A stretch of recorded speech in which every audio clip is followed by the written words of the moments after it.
di Psikologi Positif. Kali ini saya akan menjelaskan apa yang akan kita pelajari dan bagaimana proses pembelajaran kita di kelas Psikologi Positif ini. Nah, kenapa sih kita belajar Psikologi Positif?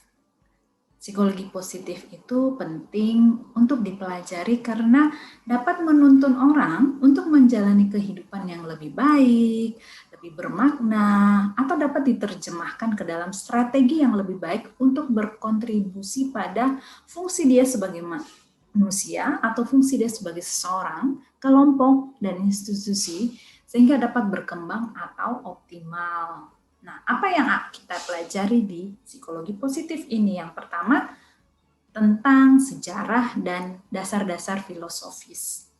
Yang kedua, tentang nilai-nilai dan pilihan-pilihan untuk menggapai kehidupan yang baik. Lalu, bagaimana implementasi psikologi positif ini dalam konteks kesehatan dan kesejahteraan. Dan yang terakhir, membangun komunitas psikologi positif. Proses kita selama 1 semester ini, yang pertama, proses pembelajarannya adalah pembelajaran mandiri atau independent learning. Kalian belajar nanti melalui video-video, baik itu video yang saya upload ataupun video film, lalu ada textbooks dan jurnal. Nah, yang kedua, experience in learning. Jadi proses dalam kehidupan sehari-hari.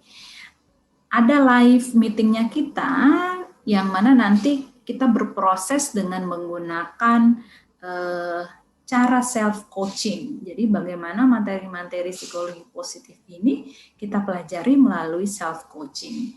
Nah, yang terakhir, reflective learning.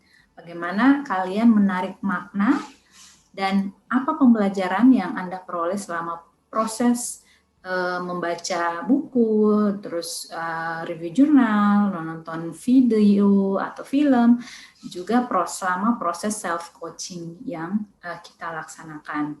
Seperti itu. Jadi ada 3 proses, dan proses ini tentunya sangat penting untuk kita jalankan secara serius, karena materi ini kita tidak hanya belajar dengan membaca atau memahami materinya, tapi bagaimana saat materi itu kita implementasi dalam diri kita sendiri, dalam kehidupan kita sendiri. Oke. Selanjutnya, agenda kita yang pertama ada reflective review dan journaling. Nah, reflective review itu dari buku dan proses-proses pembelajaran 3 proses tadi. Lalu journaling itu adalah bagaimana ini kayak diary ya, bagaimana kalian itu bikin cerita tentang diri sendiri selama berproses, selama mengaplikasikan prinsip-prinsip dari psikologi positif ini. Jadi bikin diary. Nah, ada tugas individu, mid, dan final yang bersifat individual. Lalu ada tugas kelompok. Nah, tugas kelompok ini seperti tadi ada disebut bahwa nanti akan bikin komunitas psikologi positif.